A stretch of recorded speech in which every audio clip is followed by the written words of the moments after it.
President Biden wants to make half of all new cars electric by 2030.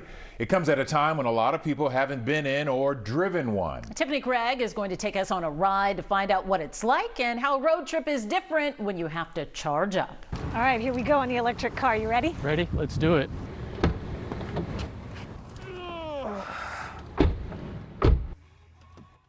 We're going on a drive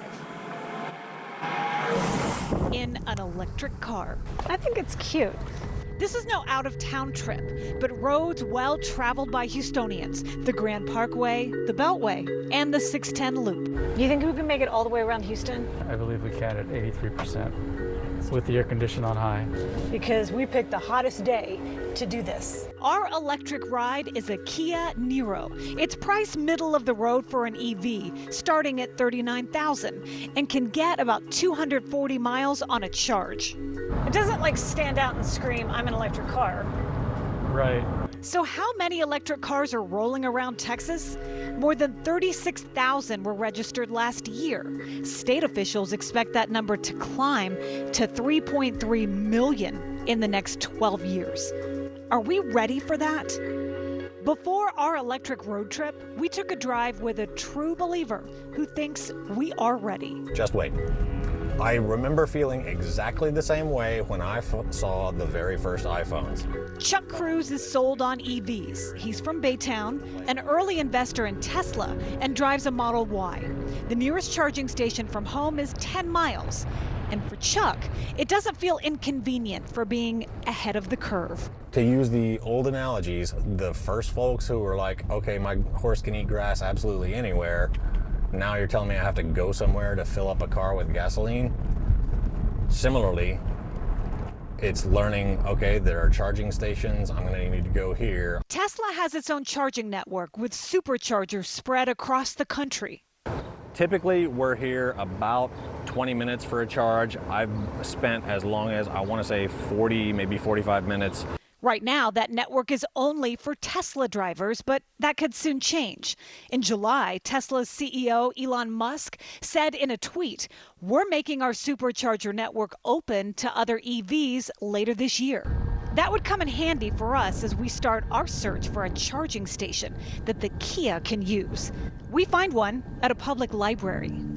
Charging feels like filling up, except you have to wait. Depending on what type of station you find, it can take from 45 minutes to more hours than I'd like to wait. It says in order for us to get 100% charge, we have to wait 9 hours and 40 minutes. 9 hours and 40 minutes. Oh, and if you run the air conditioner, it slows the charge down. We cut it short in hopes of finding a faster charger, but there's a problem. It's stuck. I don't want to break it. A few text messages later, we discover a built-in safety mechanism requires you to unlock the car to disconnect the plug. Oh, look. Boom. Done. Whew. Man, I was really sweating that.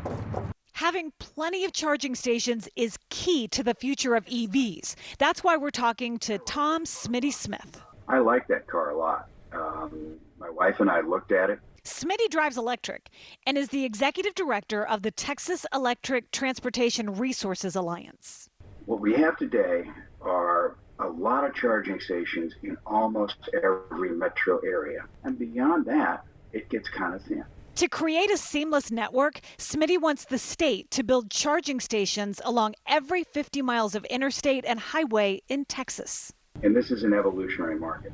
We're trying to get things in place before the big boom really begins to hit in about 2025. Back on the road, we find a faster charging station. While we're charging, let's talk to Dr. Ramanan Krishnamurthy. He's the Chief Energy Officer at the University of Houston. Krishnamurthy says building an electric vehicle leaves a larger carbon footprint than manufacturing a regular one. It's because of the battery. But over time, that flip-flops. A year and a half out, you've come to the point where those two are equivalent in the amount of environmental harm they do.